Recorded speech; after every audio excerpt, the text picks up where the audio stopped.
All right, everyone. Welcome once again to the Faces of Business. I'm your host, Damon Pistolka. And with me today, I have Brian Trendler from LaughTech. And we're going to be talking about bringing humor into business. Indeed. Brian, welcome, my friend. Thank you. Good to see you, Damon. It's been way too long, man. Yeah, it has. Yeah, it has. It really has. It's been too long, and we're going to make sure that that's not the case any longer. Amen to that.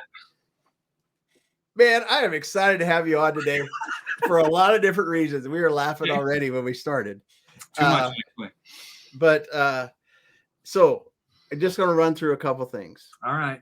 You have a couple companies. You got a few companies, actually. You got LaughTech. We'll talk about that a bit. You got Professional Networking Association Northwest. Sir? You just said you've got 10 chapters spread around the Northwest, networking, people, helping each other build, rise together. I think that's awesome.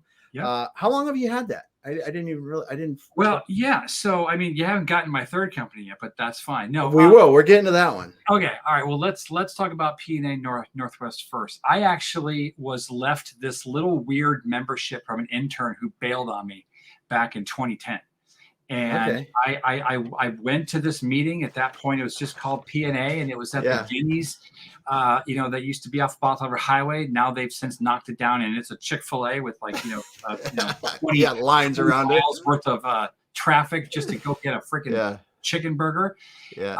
But I walked into this little tiny group, had about 20 members, and you talk about drinking the Kool-Aid, brother. It was. Yeah. They were kind, they were positive, they were informative, they had fun, it was fast paced. I was also part of another chapter that starts with B and ends with an NI. Really? Yeah, so I was part of one of those groups at that point that are run very totalitarian and cruel and evil and frustrating. And even though they serve a purpose, I was already kind of on my way out from that organization. Yeah. And I fell in love with PNA. So I've been a member since 2010, and right smack in the middle of COVID, right in the middle of the meat and potatoes, I actually purchased the company. So I took over. The then owner went off to do other great things, and it's been my baby ever since. And I used the pandemic to hunker down and rework the entire thing, change out the model to an extent. I like to think make it better. I'm already a designer, as you know, and you haven't mentioned yet, but I'd already been doing all that stuff behind the scenes for 5-6 years. So I already had all the digital assets. So once I rebirthed PNA into PNA Northwest, just a crafty way of saying that accounting is gone. This is the new accounting. Rebirthed it as a new company. Then it just grew like wildfire right in the middle of the pandemic. Yeah, that's cool. That's cool. We've got Deb here. Thanks for stopping by, Deb. Deb is a Midwestern person. She's a Midwestern person because I think she lives. She's at Chick-fil-A every week. So I just had to put that. Drive-through lines are serious business. They're right because like they're where very I live, polite too, like creepy. Yeah, like axe murderer level polite. Yeah, I actually love. I admit. The one in Kirkland, every time I go to my print shop to pick up stuff for a client, I stop by the Chick-fil-A. So there you go. There you go. On your show, I just let it out there. The secret's out of the bag. It's their waffle fries, man. Yeah. That's it. And I'm assuming Jeff can relate to that. So yeah. There we go. Oh, she said, "Go Bucks." Okay. There we go. But we saw. I think the first time I saw Chick-fil-A was still when I lived in the Southeast, and and it is a good food, but the lines are horrible. Let's just call it out. They're horrible. They're ridiculous. Yeah. But anyway, enough with Chick-fil-A. Let's talk a little bit more about the networking. And I think that's from a networking standpoint, PNA Northwest, it probably wasn't a bad thing for that company to the COVID happening because people have more time to network like that. Yeah. Yeah. I actually pulled the entire, at that point, then 4 groups out from all of the brick and mortar locations a month before Jay Inslee did that for all of us. Right. Okay. So I kind of got a couple hints, a few connections in the military VA, facilities across the country. I was hearing some things that were scaring me a little bit more than the average Joe or Jane. Mm-hmm. So I made that decision, and it was the best thing that could have happened, because what did happen is people started using PNA as a source to literally just be seen and heard. It stopped being about business for the longest time. I'd say for the first 6 to 8 months of the center of the pandemic, people were using it as a chance to be seen, connect, cry a little, get frustrated a little bit. We still had the meeting. We still ran the format the way we always did. We still, between at that point, again, 4 chapters, exchange just shy of $650, almost $700,000 between the members, which is phenomenal. But then I decided, okay, I'm going to grow this. And then that was like lighting the Mission Impossible wick back in the old TV show. Yeah. Then chapters just started coming to me. I had people coming to me saying, I want to start a group. I've got 6 to 8 people ready to go. Let's do this. And that's where at our high point, we had 11 chapters. And recently I finessed it a little bit and brought it back down to 10, because I've got goals for the organization, make sure everyone is at 15 members minimum, so people can really connect, earn business, earn referrals, but still do the standards, passing referrals, giving commercials, a target speaker, things along those lines. But, we differ a little bit, but I would, people can come visit chapters to experience what differentiates us from all those other network groups out there. Yeah. Yeah. So we will, I didn't do it yet, but I will put your PNA Northwest link in the post. Appreciate so we got that. I'll do that right down, because if I don't write it down, I'll never remember it. And then it's only 50% good if I write it down. So I try to make it easy. PNANW.com. Okay. Very good. So PNA.com. So then we get to your graphic design company, because I think the name is awesome. So tell us the name of your graphic design company. It's called We Fix Ugly Design. And I'm actually a educated designer, which means back in 1994 or so, I spent way too much at a local institution, Cornish College of the Arts. I was the only one in my class that even had my own computer, so that just dated me a bit. But I had the Bachelor of Fine Arts in Graphic Design and Illustration. And of course, no one in the real world ever asked me for proof. I've never shown anyone my diploma. It earned me the right to say I spent too much money to get a degree that I could have done just out there working the street. But yeah, I've been a graphic designer for over 30 years. Love it. It's still my primary income, right? Because we all have to keep roofs over our head and whatnot. And it's just a joy, man, working with companies, especially beginning, like brand new companies, entrepreneurs that are excited, but they don't know what they're doing, right? They really don't. They're pushing money into buckets and really flushing it a lot of times. They're not working with intelligent design, intelligent marketing plans, campaigns, graphic design, promotional products. They're putting it in all the wrong places. So I've just been slowly fixing ugly, one client at a time for many, many years now. Yeah. I thought it was funny because I saw on your website for We Fix Ugly Design that if you get offended by our name, then you probably shouldn't work with us. That was so appropriate, man. It's so great. All of these things point toward the end company, which is behind me, because I can't keep a straight face, brother. I've tried, and whether I've been through corporate America, because I'm sure you'll dive into my dirty past, or any of these previous jobs, I'm not a wisecracker, right? But I've always used humor as a skill set to excel me in business in one way, shape, or form.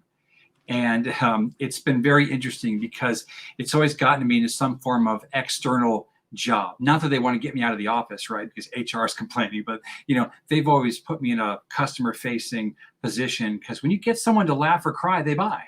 It's that simple, period. I'll fight blood, tooth, and nail to anybody who wants to argue me about that. It's just get them in a position where they're laughing, they're enjoying themselves. You disarm them. You put them as a person first and opportunity second. And that, of course, lends itself into the other thing you might be mentioning. We might mention that here in a moment, but I let Deb say she liked that. Slowly fixing ugly. Yeah. Sometimes it takes a while. Yeah, it takes a while. Sometimes it does. But so today we're going to be talking about bringing humor in business. So let's get to the company that we're going to discuss today, LaughTech. Yeah. So, you've gone through these corporate jobs. You just like, man, I am over it. I have to form LaughTech. So first of all, tell us what LaughTech, what you do at LaughTech, and then what the heck, what was the thing that got you going on that?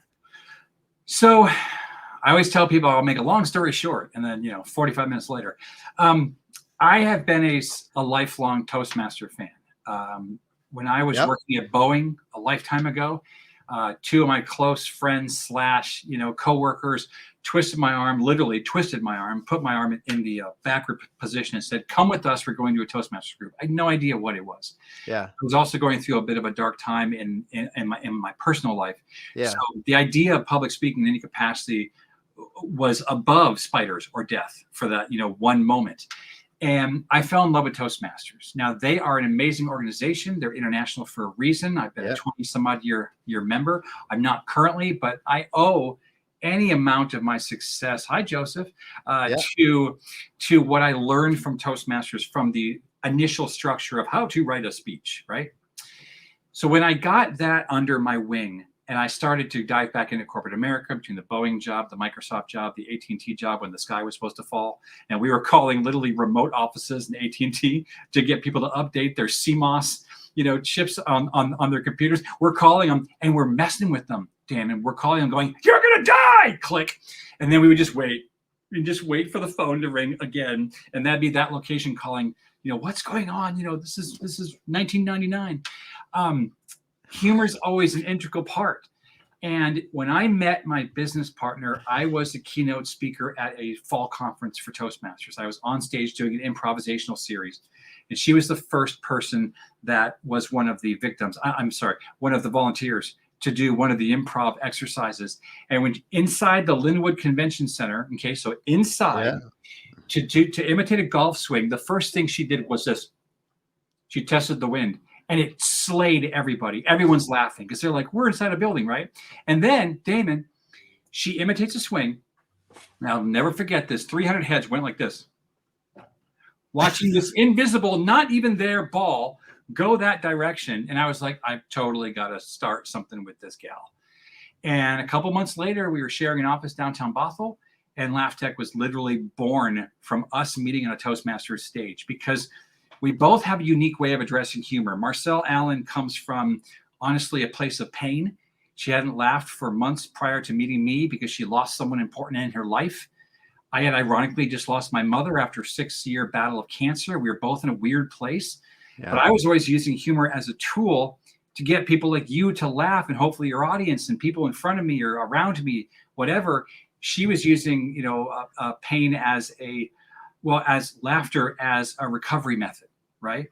So we had a very interesting yin to each other's yang. And that's kind of where LaughTech came from, to get people to become better speakers, more confident speakers, whether it's in this type of scenario, a one-to-one or a one-to-many, we enjoy calling it amazing to many. Yeah. Or just adulting, right? Become a better adult better. Adulting is hard enough. Can you complete a sentence when your significant other asks you a question? Can you take curveball questions? What happens when any speaker you've ever seen loses it? They lose it when they say, "Is there any questions?" Right? Because they're not trained to be able to take on the resiliency of those random questions from left field that hit them. They don't know how to react. So we don't teach people how to become comedians in any capacity, just competent and confident public speakers. And that can be on the phone if they're just a phone jockey. If they're doing video and they want things to be seen and heard and listened to, 3 completely separate things. And we have the methods that we teach from, the 6 methods of humor, where we take people through our methodologies of taking what you, Damon, already do great and make it amazing. Not gonna lie, love to have you as a client. You're a funny guy, but are you extremely structured? Do you do improv? Nope. Do you riff? What is your method, and how can we make that fantastic, right? Anybody technically could be our client if they're coachable and want to improve, right? Mm-hmm. And they better have fun doing it. People have so much fun doing any of this. Yeah. I'm a closet rapper, but that's Are you really? Yeah, closet rapper. Yo. Yeah. That's close. So good. Well, we got a few more. Not rap, just for the I keep that under wraps. yeah. So we got Mike stopping by. Thanks. And I can't pronounce your first name, but thanks for being here today. Shabhanka. Shabhanka. Thanks for coming, man. And thanks, man. Deb's taking notes over here. Look at this, competent and confident. I love that. Yeah, I know she's doing it. Thanks, Deb. Yeah. Well, so we're talking about bringing humor into business, and then you throw this curveball at me, but I'm ready for it. I'm ready for it. Because you're talking about making people great public speakers, and and so you talk about people in business not laughing, and let's get serious for a moment, because this is something that I think is, well, it sucks, right? It sucks. It sucks that business has gotten sterilized to the point that we are expected not to laugh at anything. Yeah. Because out of fear to offend. Yeah, we're fear to offend. Yeah. So what the hell do we do? It's a great question. We get that question a lot.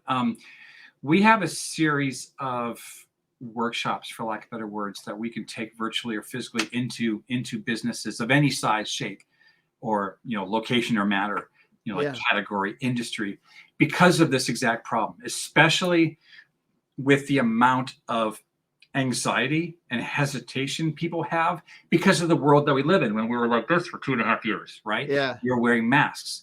In fact, we had a whole workshop of how to talk through your mask and get your eyebrows and your ears and your eyes to do the talking for you, right?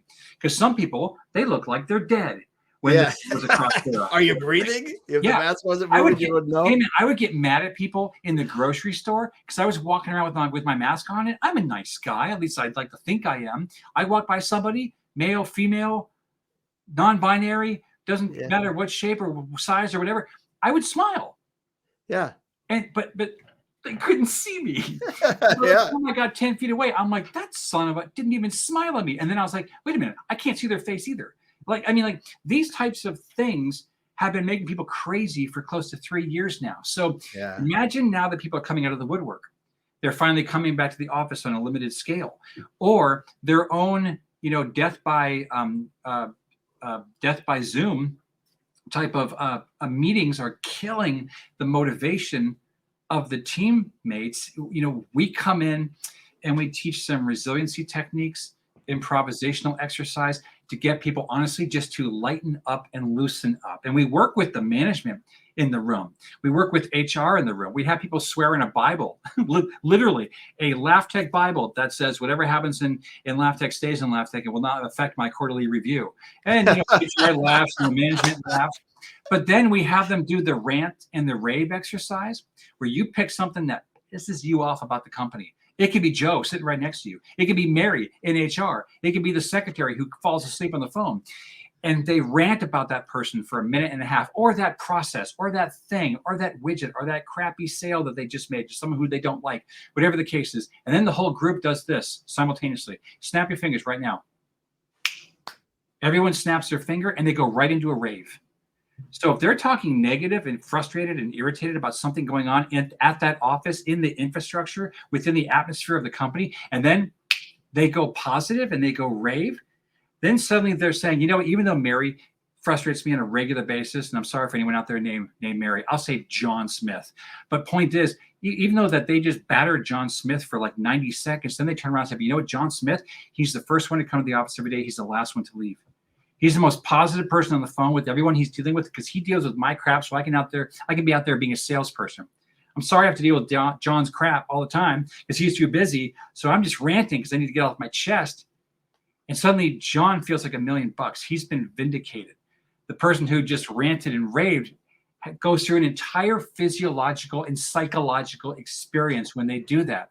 Their heart rate accelerates, their brain releases adrenaline and then endorphins. Everybody goes, oh, that's so nice. He ranted and raved. But guess what else? Management in the background is going, oh, snap. They learn things about their organization you can't learn in any fill out the survey and send to HR, right? They bring us in. We bring that out in people, and everything is cathartic. Everything becomes a solution because we have ongoing accountability trainings and workshops that we can do with them after the fact, after we expose all of these things, right? Yeah. Wow. And a lot of that has to do with humor. Well, finally getting back to your question. No, sorry, but no. It can be great great example of how you're using humor as a way, and the way you rant and rave. That is really something, You because can't use that without giving me a quarter every single time. yeah, I got the quarters. I got them all stacked up back here. So the God, that was quite incredible Crazy. there. It's Quite crazy. incredible, because two things happened right there too. When someone does that, get it off their chest, and everybody else in the room that has that same thing goes, "Oh, they're right. They're right. They're not might not be saying it, but they're thinking it." Yep. And then so they kind of get it off their chest too by not saying it, but someone else said something about it. Damon always steals the donuts in the break room. You know, that son of a gun, man. Yeah, he takes the last donut every week. Yeah, first one to take 6, whatever it is. And but then they all get to talk about the good parts about Damon. Companies learn so much about each other. And then even if we do one of the other improv exercises, simply called curveball. You've heard me talk about it when we used to go to that one networking meeting. Yeah. You literally take random words, toss it at the person, and they have to speak about it. They have to take the word goldfish and suddenly start saying, I used to have a goldfish. I was 6 years old. The goldfish was named Fluffy. I don't know why it was called Fluffy. It was a goldfish. It was wet. And then another word is thrown at them, and they work that into what they're talking about. Or if they need to, they stop and segment off. But guess what? If you're at a company that sells widgets and they bring us in because their sales team are a little bit depressed, the atmosphere isn't phenomenal, and they need to train their sales force to become better, more resilient, more positive. I mean, like even just positivity, right? Well, we do curveball that's tailored toward that widget. And suddenly we're throwing out words like, I don't know, flux capacitor and steel plates and whatever. And if everyone that does the demonstration or does the improv exercise, if they have different answers, management's like, oh my God, no one knows how to sell our product. Yes. Right.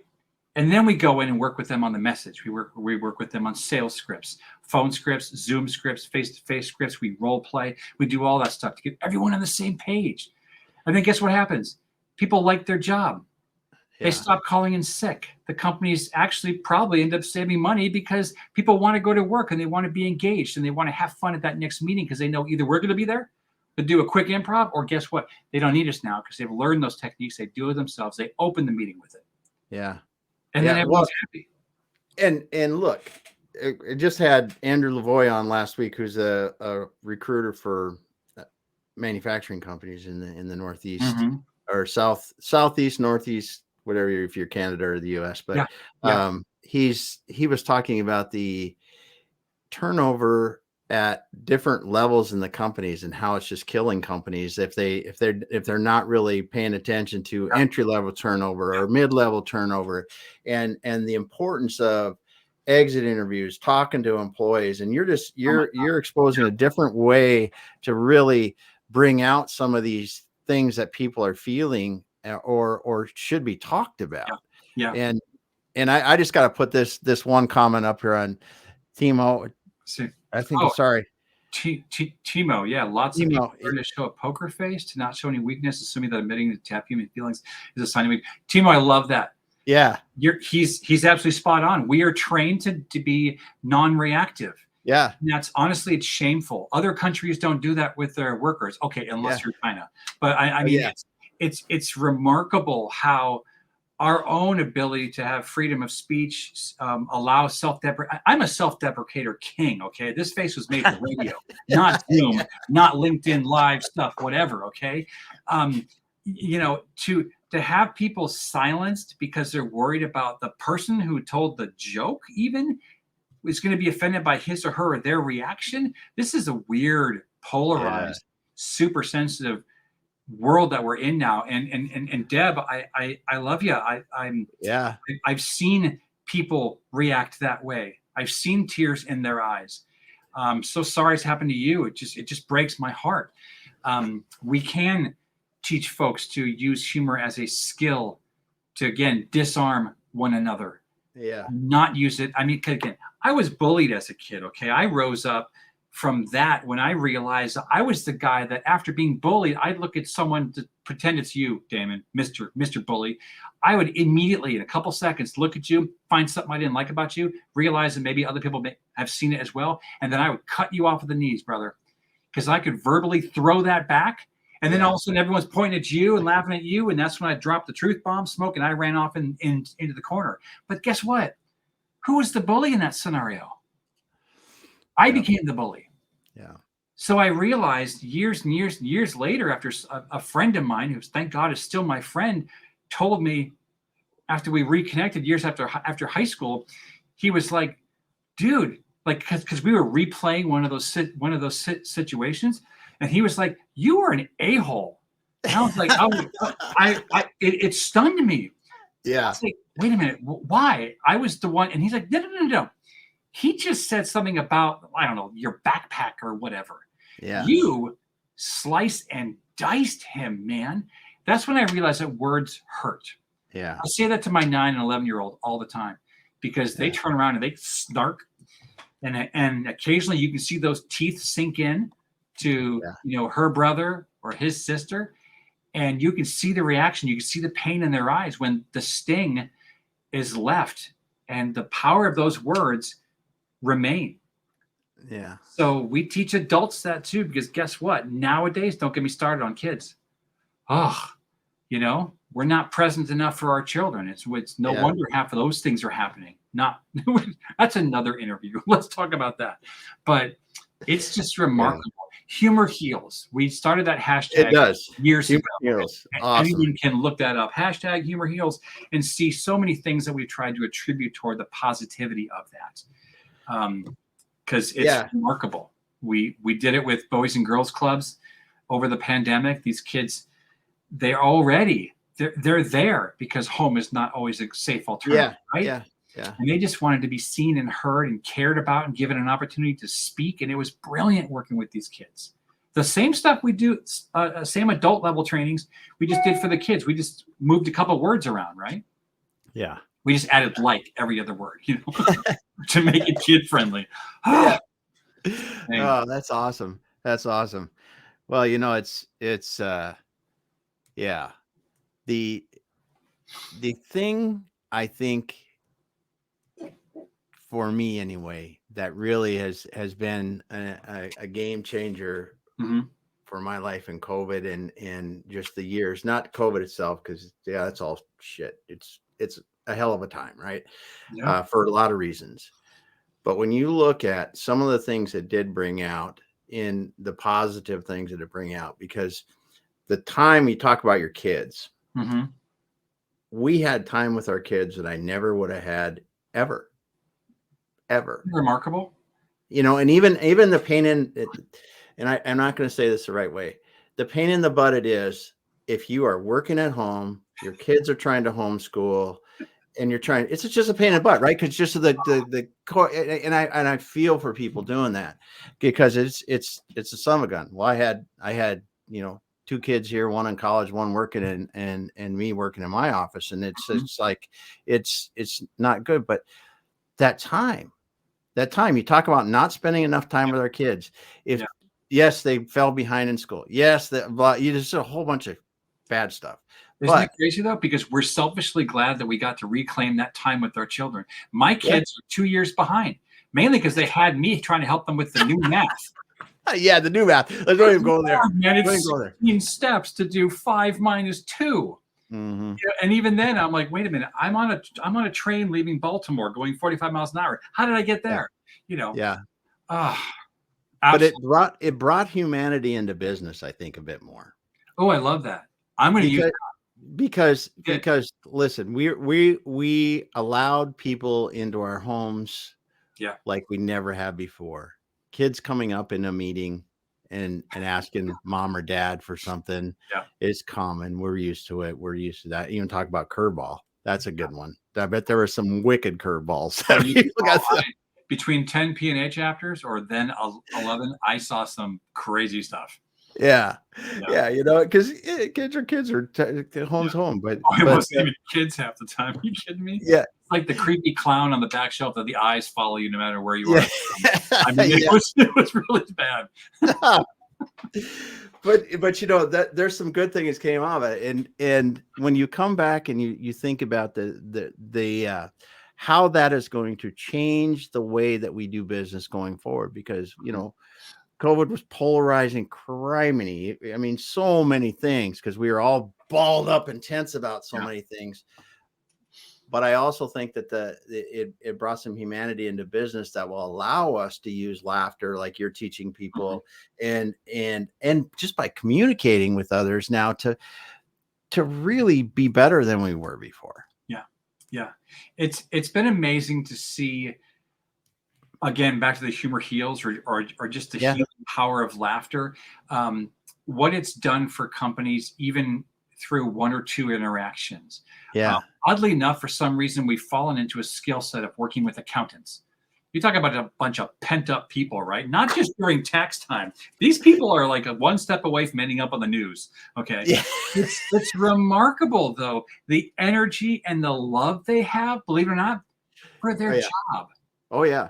For numbers. Now, I think that's sick of the head, right? Because I know where my weaknesses are, But these are people that they just want to improve their own intake process when they're trying to hire college, like just fresh out of college, green people who are hungry to get in that world. These are people who, like you mentioned, want to improve exit interviews, preferably intake only. Yeah. But then also build in things throughout the infrastructure, even in a Zoom-based world, to keep people happy, to keep them engaged, to have accountability sessions where once a month even they're talking about failures and applauding each other and talking about successes and applauding each other. Name drops. I'm sorry, not name drops, number drops. Why don't we talk numbers in business? It seems like you have to be a certain echelon or a certain size business to talk about the $1 million gig you did here and there. Why aren't smaller businesses succeeding, or I should say finding success and joy in sharing with others that, oh my God, I just closed a $3,500 opportunity, 4-hour gig down the street. I'm so stoked. Why is that held against people? Why can't everybody use the smile that's planted on their face, or should be or can be the smile that's reflected in their eyes, and show that person joy and kindness? We teach that stuff too. This isn't difficult, but no one's ever done it before, which is why we don't have any competition. Yeah. Right? Just get people that, like I said, adult better. Yeah. It's hard. Adulting is hard. Adulting is hard. I don't tell you, it's hard. Yeah. It's hard. Yeah, it's crazy. And the more you learn about it, the more you realize how far you got to go. Yeah, or how much you don't want to be anymore. Yeah. So when we talk about some of the most boring places you've worked, I had to ask this question. My old corporate jobs? Yeah. Well, I don't think boring is really the right word. Okay, so I don't want to steal your thunder. I don't want to offend anybody. No, we're not offending anybody, but yeah. So I, like everyone else in the Pacific Northwest, after I left college with my graphic design degree, I went to go work at the closest available shop, which was a bagel house up the street, and worked 12 a.m. to 6 a.m. and made 3,000 bagels a night or a morning, depending on how you care to look at my pain. When I moved on to Computer City, do you remember Computer City? Oh, wow. Yes. Owned by Tandy. Yes, yeah. I opened the Linwood branch, and it was very exciting in my black pants and my yellow shirt. I looked like a bumblebee in heat. We were literally drilling it into people how this brand new Windows 95 computer with a 40 megabyte hard drive would be enough, ma'am or sir, to run your Windows, Word and Excel, which was pretty much all they had at that point. Yeah. Afterwards, I moved on to corporate jobs. But keep in mind, I had my graphic design company going, so I always had a day job to support my design habit. I'd go home and work 8 hours after a day job. And those consisted of a Cisco IT reseller job, which was great, and it was profitable, but I had to ask someone permission to go use the restroom. And I had to, and I had oh my. Yeah. And I had, vacation time denied because the person who had been there a week ahead of me got it approved. So then I got screwed. All of those things started to pepper down and destroy my soul. So what did I do? I decided I'll go one step further. I'll go work for Microsoft. Now I was a V-Dash, so I was part of the Volt team. Great bunch of people. But you talk about a stressed out wackadoo job at that point, right in the middle of the I was part of the MSDN, the Microsoft Developers Network group, dealing with Fortune 5000 companies in all of California, where all the Linux penguin lovers were. So I was trying to be humorous and have fun with my scripts, and I was constantly getting beat down that I wasn't reading this dry POS off the screen when my Siebel account registered and showed the amount of income I was driving in and free resources. We were, like shooting a helicopter over Silicon Valley and just dropping crates of non-penguin lovers material, all Windows stuff and MSDN accounts, all of that stuff. The proof was my scripts were working. Their scripts were garbage. That carried over to Boeing, and working with engineer after engineer after engineer after engineer in death by PowerPoint, and my simple suggestions to just add a slide of a cat face, whatever. Every couple slides, drop in something, get people to smile. No, that didn't work out very well. So that contract job ended quickly. No cat faces in the F-22 presentation. No cat faces. We did recommend it one time during a LaughTech training that a Boeing employee at that time we suggested he make up an acronym. Boeing loves their acronyms. They love their abbreviations. They love anything that they could say is SWOT or whatever. Yeah. We recommended he create an acronym. I don't remember what it was, but he kept referencing it one time during a presentation. And he kept let's just say it was the DOG.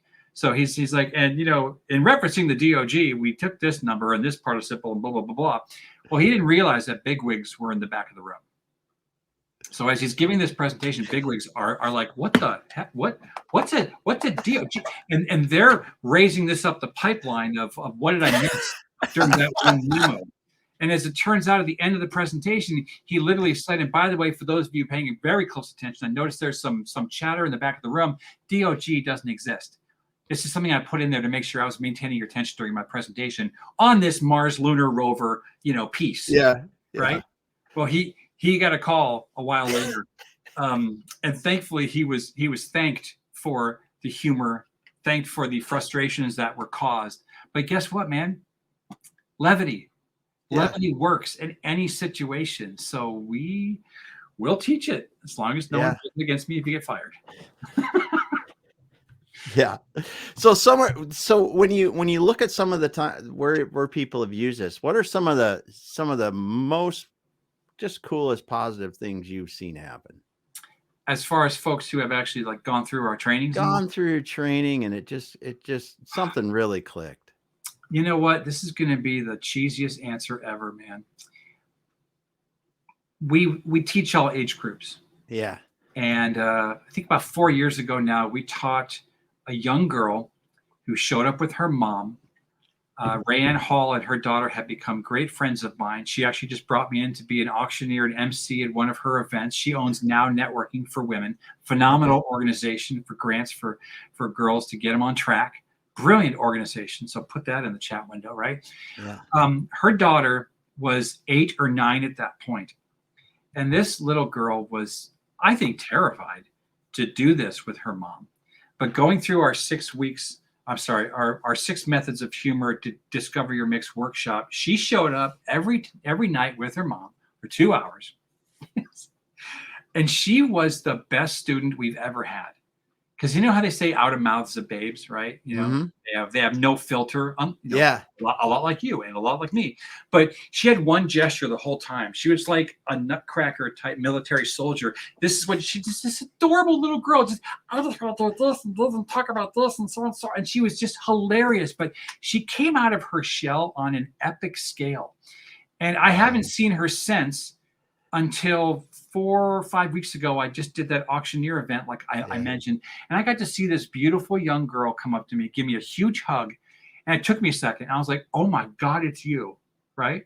Yeah. So this transformation, we only this much we'll take credit for, right? Yeah. It's a better story if I say everything she's done good since then is because of LaughTech. Exactly. But just those types of things just hit me in the feels, Yeah. I mean, yes, we've gotten people to go through our our sessions and turn around and get a cruise line gig, or then go off and give a presentation at a huge event in Arizona and be voted the best speaker. That stuff warms my heart to the core. But because I'm a dad and I'm a sucker and a huge Nancy, and I cry at a moment's notice talking about how much I love my children, right? Anything we can do with kids, man, just kills me. Yeah. It just turns me into complete goose butter because they're amazing. Yeah. And especially with what's happened, and now thankfully my kids are in school face to face. Yeah. Seeing how they're still kind of suffering just gets me going and gets me to still want to do as much as I can for anyone out there who'll give LaughTech a chance, much less any time that we can touch children's lives. Yeah. Yeah. This is awesome, man. It's so good talking to you. Because I mean, like, hey, I'll cry to notice when I start talking about kids. Yeah. It's because they are the future, and we gotta do what we can to get them on the best paths possible. And this has been tough. But I do have to say too, a couple things that I really noticed when I see kids around town playing. They don't care about masks. It's so awesome when you see them just out there rolling down the street in a scooter in a mask when they had to wear a mask, and it was like no big deal. I just got this thing on my face. It's like wearing a helmet on a bike. Yeah. Yeah, they most got used to it quick enough that it stopped being a burden. But still, the damage has been done, and this generation is something that I think is going to be used as guinea pigs and tests and finger pointing for many, many years. I just hope that everyone out there, from the scientists onto the government officials, etc., have learned something from this cluster frick. Yeah. But those of us who have survived, and that's not meant to sound cruel. From a business perspective, or even a mentality or mental perspective, we're still here and we still have needs, and there's still people that need to be seen and frankly hugged, and then maybe vaccine and sterilize them. We're all going to be okay. Yeah. And that's part of what we also address. I mean, during these angst-ridden sessions. Yes. Because there's a lot of anxiety out there, but the power of the smile, eye contact, stuff like that, it goes really, really far. And Deb, by the way, yes, we should talk. She just put a note in there. Good. My comments quit rolling for some reason, but we'll get that. Yeah.